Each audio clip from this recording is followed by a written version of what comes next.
Magandang araw mga katokers, mga katokis, mga katoshis. Welcome lang po sa panibagong vlog dito sa Talking Toshi TV. Yes! Alright. Updates lang po tayo dito sa Philippine Basketball Association or sa PBA. Unahin natin itong mga listahan ng imports. Magbibigay lang po tayo ng konting maikling profile tungkol dito sa mga imports natin. 12 na po sila at kompleto na po sila. Umpisahan natin dito sa import ng Black Water Boxing. Alright, si Ricky Ledo. Okay. 6'7 po siya. Ang laro po niya ay shooting, sa small forward or shooting guard. No? So, ito ay 2-3. No? Okay. Para naman dito sa NLEX Road Warriors, si Mike Henry. Okay, 6'6".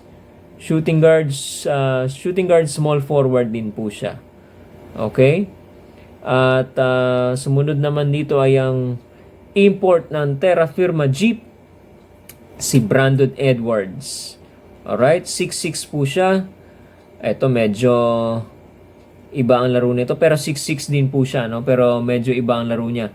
Power forward center. Okay, pero titingnan natin kung ano ang magiging posisyon nito sa Terra Firma, no? Okay, kasi may Christian Stan Hardinger sila. So, tingnan natin. Okay? Susunod natin ay sa Northport Batang-Pierre. Walang iba ko dito si Taylor Johns. Okay?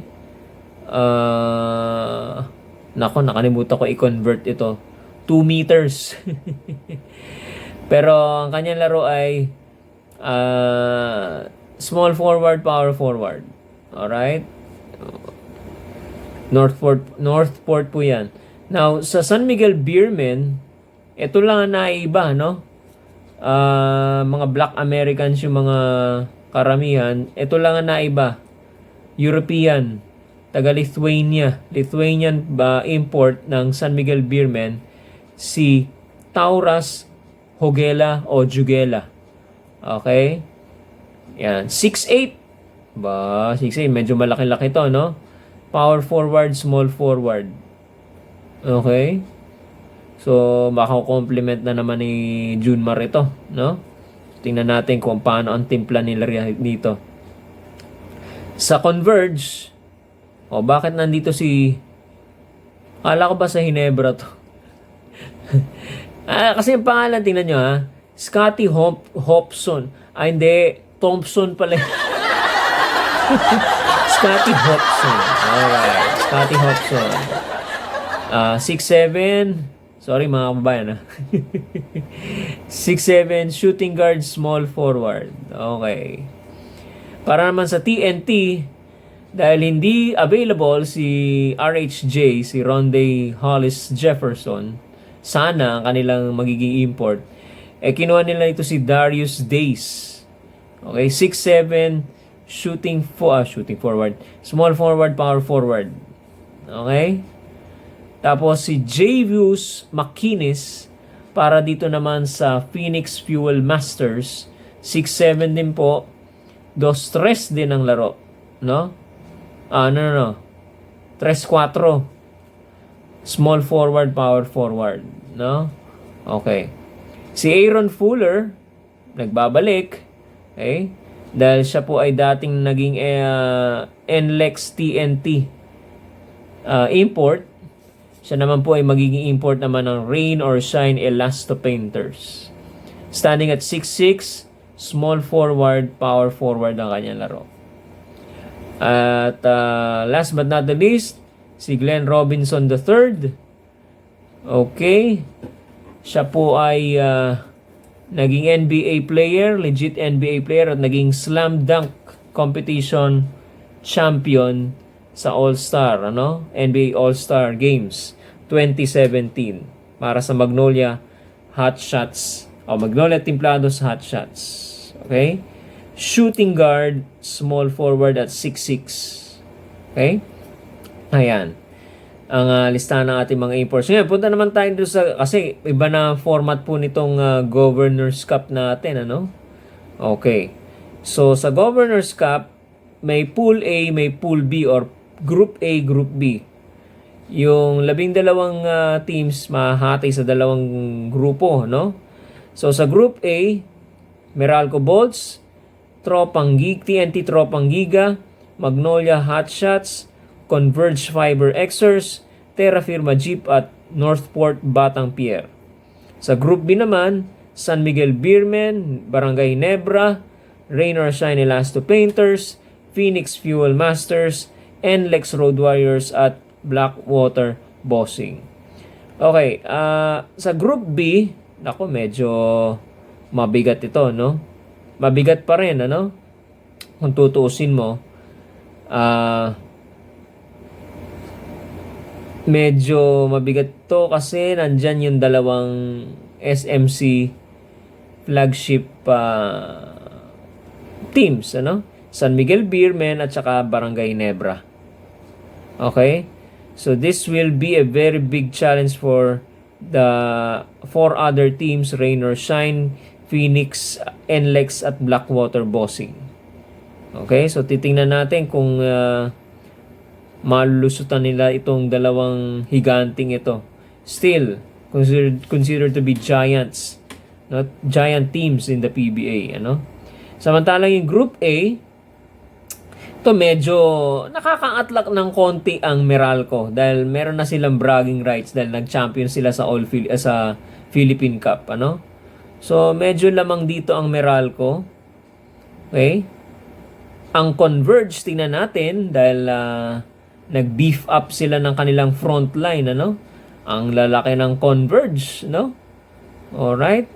So titingnan natin yung performance ni Justin Baltasar, ewan ko kung na-trade, kung mayroong, kasi may mga usapan, mayroong mga chismis, titrade daw si Phillips, ano? Pero just the same, wala pa namang balita. Converge will be parading Baltasar, Phillips, and a very, very, very big, huge lineup, no? And tingnan natin itong Terra Firma kung paano ang timpla ng kanilang import with their new recruits, Christian Stan Hardinger and Stanley Pringle, ano? Northport, okay? Batang Pier, you have Magnolia, TNT. Dapat bumawi ang TNT rito, no? Kasi medyo hindi maganda ang performance sila. Okay? During the past 2 conferences na nakaraan. Okay? So interesting din panoorin. Okay? So tingnan natin kung sino mangunguna. Top 4 teams, okay, ng bawat grupo will advance to the quarterfinals, crossover quarterfinals, best of 5. Okay? Sino, alam naman natin pagka nag-crossover semifinals, yung 4 nagiging 2 na lang. Okay? So, semifinals, best of 7. Finals, best of 7. Okay. 4. Ano ba sabi ko? 4. Tama. Nagiging 2 na lang. Kasi 1, 2, 3, 4. Hindi. Ibig sabihin, nagiging 2 pares. Ayun. So, 4 pa rin na teams. Kasi 8 sila no? Stand corrected. 8 sila. Nagiging 4 dahil 2 pares. Semifinals. Okay? Hanggang sa maging finals, 2 na lang sila. Alright? Abangan natin yan. Kailan? PBA Governors Cup, August 18, 2024. So, malapit-lapit na yan, ano? 3 weeks from now. Okay? Kung walang aberya, kung tuloy-tuloy yan, hanggang November 10. Ang naka-calendar, naka-schedule yan. Hanggang November 10. To give way sa ating FIBA Asia Cup Qualifier, second window. Ito yung mga succeeding na mga basketball activities natin, ano? Schedule. Ito yung mga home games natin, ano? Okay, November 21, it's Gilas Pilipinas versus New Zealand. And on November 24, it's Gilas Pilipinas versus Hong Kong. Alright? Yan ang mga schedule natin. Second window po yan sa Nobyembre 2024. Alright? Ngayon naman itong sa EASL, sa East Asia Super League, no? Kasama po rin ang mga dalawang PBA teams po natin diyan starting October 2. Okay? Kasama po diyan yung nag-runner up sa Philippine Cup natin ng San Miguel Beermen at ang nag-champion ang Meralco Bolt. So kasali pa rin sila diyan, ano? Sa EASL starting October 2. Okay? Ito, PBA break because of the FIBA Asia, November 18 to 26. Okay. So, yun, ano. Ngayon, to Commissioner's Cup, yung susunod na conference, will start late November or early December na. Okay? And will end before the next window of the FIBA Asia Cup qualifiers. So, ang susunod kasi, yung third window kasi ng FIBA Asia Cup qualifiers is on February yata, if I'm not mistaken, oo, more or less ganun, February ulit 2025, no? Okay, and then PBA All-Star sa Davao daw gagawin yan April 11 to 14. Ako po, Davao, wala lang. Alright, okay. So yan, at itong binibigyan natin pugay, congratulations dito sa Strong Group. Sa Strong Group, napalaban tayo sa Chinese Taipei Team A. Umabot pa sa overtime yung laro. Okay, pero nagwagi tayo, Congratulations. Okay? Kaya lang, ang isa sa mga napuna natin, nakuha na kasi natin ng Pilipinas ang respeto ng ibang bansa, no? Pagdating sa basketball, international competition. Nanalo tayo ng SEA Games, nanalo na tayo ng Asian Games, nanalo pa tayo sa we did well also in the OQT, Olympic Qualifying Tournament. Okay? At itong Super League,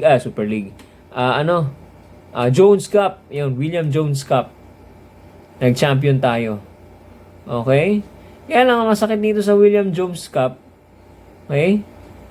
Walang TV coverage, walang Filipino TV coverage. Sayang, yung meron sana tayo kasing potential na manalo at makita ng mga kababayan natin na pwede nilang panoorin at ipagmalaki. Wala tayong coverage. Sana next year, susunod na pagtatanghal nitong William Jones Cup na to, magkaroon na ng Filipino coverage. Payagan na. Okay? Kasi sayang eh. Okay? So, ano rin yan? Dagdag feather din yan sa ating sombrero. Ika nga nila, lalagay kasi yung feather yun, bagay mga achievements ng mga basketball teams natin. Okay? Yung iba sinasabi, okay, baka mga yan, hindi naman purong Pilipino yan. Majority pa rin Pilipino. Pati naman, kasi naman yung ibang mga countries din naman, may import may naturalized player din sila So, why not us? Ba't hindi tayo kukuha ng import or ng naturalized player? Matuwala lang sana tayo mga kababayan sa mga nangyayari sa Pilipinas or sa Gilas Pilipinas for their tournament kung saan man sila sumasali. Strong Group, sa William Jones Cup. Okay? Pagka hindi nag-champion, galit kayo. Pag nag-champion, may isa masasabi pa rin. Parang sama naman tayo lulugar niyan, mga kababayan. Okay? So, yan. Okay. Yan lang po muna, mga kababayan, ang ating update sa inyo. Basketball updates in general nila sa PBA, mga kababayan. Okay? Patuloy po ninyong subaybayan, tumutok lang po dito sa Talking Toshi TV. Okay? Sa ating YouTube channel. Mag-subscribe po tayo sa ating YouTube channel, Talking Toshi TV, para sa mga sports update po natin. Okay? I-like na rin po ninyo at i-follow ang ating Facebook page, Talking Toshi TV. Maraming salamat po sa inyong panonood sa ating mga programa. Paalam po sa inyo lahat.